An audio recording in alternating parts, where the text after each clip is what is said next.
তো যারা মেয়েদেরকে মেয়ে মনে করে না, খুব খেয়াল করো যুবক, যারা মেয়েদেরকে পুরুষ বানাইতে চায়, নারী পুরুষ সমান অধিকার বানাইতে চায়, এরা আসলে প্রকৃত মানুষ না, এরা জানোয়ারের চাইতে খারাপ। কথা বলেন ঠিক কিনা? বউরে বউই মনে করে না, খালি উঠতেও গাইলে বইতেও গাইলে।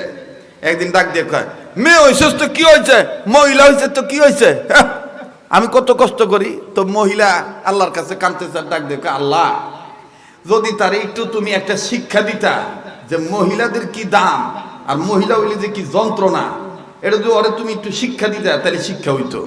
আল্লাহর কি মেহেরবানি, এই স্ত্রীর দোয়া কবুল হয়ে গেছে। খুব খেয়াল করেন, যারা সমান অধিকারের জন্য লাফালাফি করে, স্ত্রীর দোয়া কবুল হয়ে গেছে গা।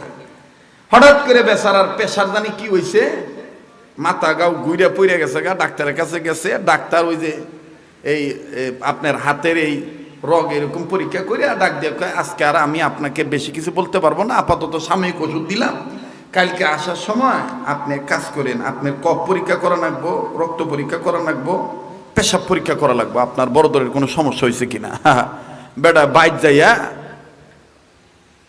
বেগমরে ডাক দিয়ে কইতেছে, বোতল নিয়ে আয়। তো বোতল দিছে, বোতল নিয়ে বাথরুমে ঢুকছে, ঢুকে এক বোতল মনে করেন কাম সারছে আর কি। আপনাদের এলাকার ভাষা কয় মুছছে। কি করছে বাবু? বোতল ভরে কি করছে গো? মুছছে। এই বোতল ভরে যখন মুতা শেষ, এই এক বোতল মুত করছে কি এই পায়ের কাছে থুইছে। ওই যে চকির উপর ঘুমাইছে, ওই চকির পায়ের কাছে থুইছে। থুইয়া ক্লান্ত শরীর তো ঘুমে গেছে গা। তো যখন ঘুমে বেভুর, বেগম নজর করে দেখছে যে বাপরে বাপ, যে রাগ, কথায় কথায় খালি গাইলে আর মারে। এভাবে মশারি টাঙাই দিই নেই, মশাও যে আমগর ঘরে আহে, তো মশার কামড় অতিষ্ঠ হইব, পরে আবার সকাল আমাকে মারবো, জায়গা মশারি টাঙাই দিই। তো 3 কোনা টাঙাইছে, কোনো ঝামেলা হয় নাই। কিন্তু যেই পায়ের কাছে মুতির বোতল থুইয়া ঘুমাইছে বাবু, ওই পায়ের কাছে আইসা যখন শেষ কোনাটা টাঙাইবার গেছে, এই মহিলা মানুষের পাও লেগে মুতির বোতল গেছে পইরে। একদিকে তো ছিল মশার কামড়ের মায়ের ডর, এখন আবার গেছে গা বেচারার মুত পইরে। ডাক দিয়ে সর্বনাশ। ঘুমের জন্য উঠে যদি দেখে যে পরীক্ষার পেশাব পড়ে গেছে গা, তা তো পেটন তো একটাও মাটির পড়বো না। তো যাই গাই ওর বকা থেকে, বকা জোকা থেকে, মারা থেকে বাঁচার জন্য ওর বোতল বইরে আমি কাম করে থুয়ে দিই। এই মহিলা করছে কি, বাথরুমে যে বোতল বইরা পেশাব করে থুয়ে দিছি। সকালবেলা ওই গদ্দপ নিজের মুখ মনে করে গেছে ডাক্তারের কাছে। ডাক্তার পরীক্ষা করিয়া একবার কপালে হাতে, একবার বুকে দাবড়ায়, আবার রুগীর চেয়ারের দিক থাকা। রুগী কয়, ও বাহরণকে কি হয়েছে? কয় কিয়ামতের আলামত। কয় কি কিয়ামতের আলামত? কয় সর্বনাশ, আপনার পেটে তো 8 মাসের সন্তান। এইটা হুইনা আপনার পেশাবে এটা ধরা পড়ছে। ও হুইনা মনে করেন যে আরে আদামর হয়ে গেছে, আদামর হয়ে বাইর গেছে। বাইর যাওয়ার পরে বেগম তো সব জানে। তারপর জিজ্ঞাসি কি হয়েছে? কয় কথা কইস না, পানি নয় অজু করবো, তওবা করবো, জানামাজ দিছে দে। কয় আদান হলে তাক ডাইকা মসজিদে পাঠাবে পারি না, আজকে হাইদে হাইদে পানি দিতে দে, ঘটনা কি? কয় কথা কইস না, কোন পাপ যে করছিলাম গ, আমার পেশাব পরীক্ষা করার পরে আমার পেটে 8 মাসের বাচ্চা ধরা বসে, পরে কত গাইলেছি, আমার মাফ করে দিই গো। আল্লাহ মহিলাও চিনে না, পুরুষও চিনে না, আমার পেটে গায়ে যন্ত্রণা দিল। আমার ভাইরা, এইবার এই মহিলা ডাক দিয়ে কইতেছে, এখন শিক্ষা হইছে, মহিলা মহিলাই, মহিলা কখনো পুরুষ হইতে গেলেই ঝামেলা, আবার পুরুষ যদি মহিলা হতে যায় তাইলেই ঝামেলা। এক কথায় আলা লাহুল খালক ওয়াল আমর, সৃষ্টি যার, আইন চলবে তার। আর স্রষ্টার আইনে যদি সৃষ্টি আঙ্গুল ঘুরায়, সেখানেই ফিতনা হবে। কথা বলেন ঠিক কিনা? সৃষ্টি যার, আইন চলবে। যারা বলেন সৃষ্টি যার, আইন চলবে তার। আল্লাহ তাআলা আমাদেরকে স্রষ্টার বিধানের পক্ষে থাকার তৌফিক দান করেন। আবার বলেন আমিন। তাহলে আবার বলেন, আল্লাহর উপর ভরসা করলে আল্লাহ আমাদের জন্য আবার বলেন আল্লাহ আমাদের জন্য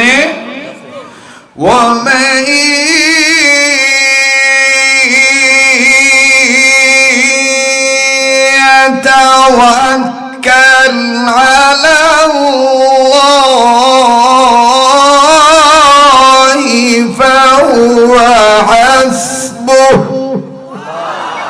এত আস্তে বলেন আল্লাহু আকবার, জোরে বলেন, আরো জোরে বলেন আল্লাহু আকবার। ভাইয়া কোরআনের পক্ষে আসলে গুনাহ মাফ করে দিবেন কে? জান্নাত দিবেন কে? যে দল করেন, আওয়ামী লীগ, বিএনপি, জামাত ইসলাম, হেফাজত ইসলাম, নেজামে ইসলাম, জমিয়তে ইসলাম, ওলামায়ে ইসলাম, যে দল করেন, যে ব্যক্তি হন না কেন, যদি কোরআনেরটাকে সাড়া দেন, আল্লাহর আইনের দিকে যদি আগায় আসেন, অ্যাডভান্স হন, আগুয়ান হন, আপনি যদি চলে আসেন, আল্লাহ পাক সূরাতুল বাকারার 221 নম্বর আয়াতের অংশ দ্বারা নাজিলের মাধ্যমে আল্লাহ জানিয়ে দিয়েছেন, মানুষ যদি আমার ডাকে সাড়া দেয়, আমি তাদের দুটো জিনিস পুরস্কার দেব। কি কি? রব তার কালামে হাকিমের মাধ্যমে জানিয়ে দিলেন, ওয়াল্লাহু ইয়াদউ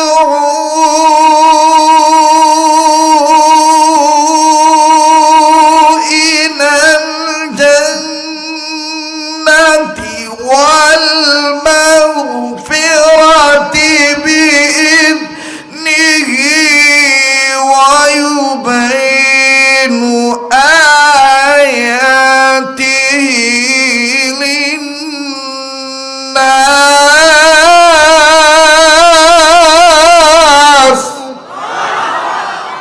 এ কথা কার?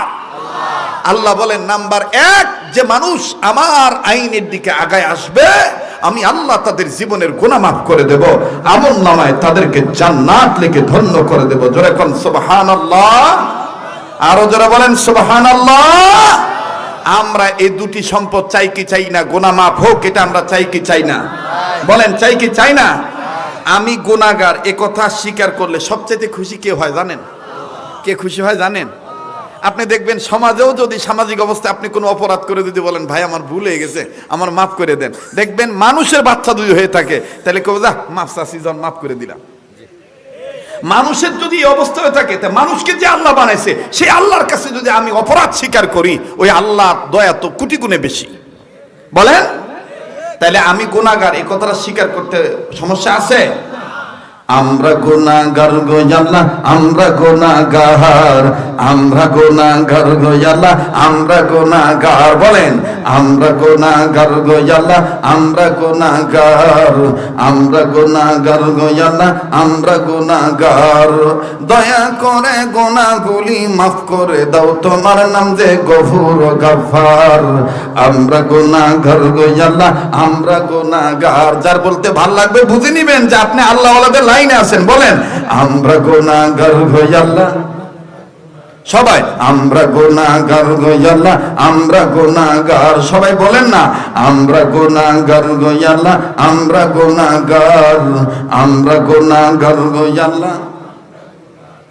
দয়া করে গুনাহগুলি মাফ করে দাও, তোমার নাম যে গফুর ও গাফফার। আমরা গুনাহগার গো আল্লাহ, আমরা গুনাহগার। তুমি রহিম, তুমি করিম, তুমি যে রহমান। তুমি রহিম, তুমি করিম, তুমি যে রহমান। তুমি খালিক, তুমি মালিক, তুমি যে মান্নান। ঠিক না? তুমি রহিম, তুমি করিম, তুমি যে রহমান। তুমি খালিক, তুমি মালিক, তুমি যে মান্নান। আরো তোমার নাম আছে গফুর ও গাফফার। আমরা গুনাহগার গো আল্লাহ, আমরা গুনাহগার। বলেন আমরা গুনাহগার গো আল্লাহ, আমরা গুনাহগার। দয়া করে গুনাহগুলি মাফ করে দাও, তোমার নাম যে গফুর ও গাফফার। আমরা গুনাহগার গো আল্লাহ, আমরা গুনাহগার। লিল্লাহি তাকবীর। যখন আমি ছোট্ট ছিলাম, দাঁত ছিল না মুখে, তরল খাবার আল্লাহ তুমি দিয়া দিছ মা জননীর বুকে। আল্লাহ মা জননীর বুকে। তাই তো তোমার সিফাত হলো আল্লাহু আকবার, তাই তো তোমার সিফাত হলো আল্লাহু আকবার। আমরা গুনাহগার গো আল্লাহ, আমরা গুনাহগার, আমরা গুনাহগার গো আল্লাহ, আমরা গুনাহগার। লিল্লাহি তাকবীর।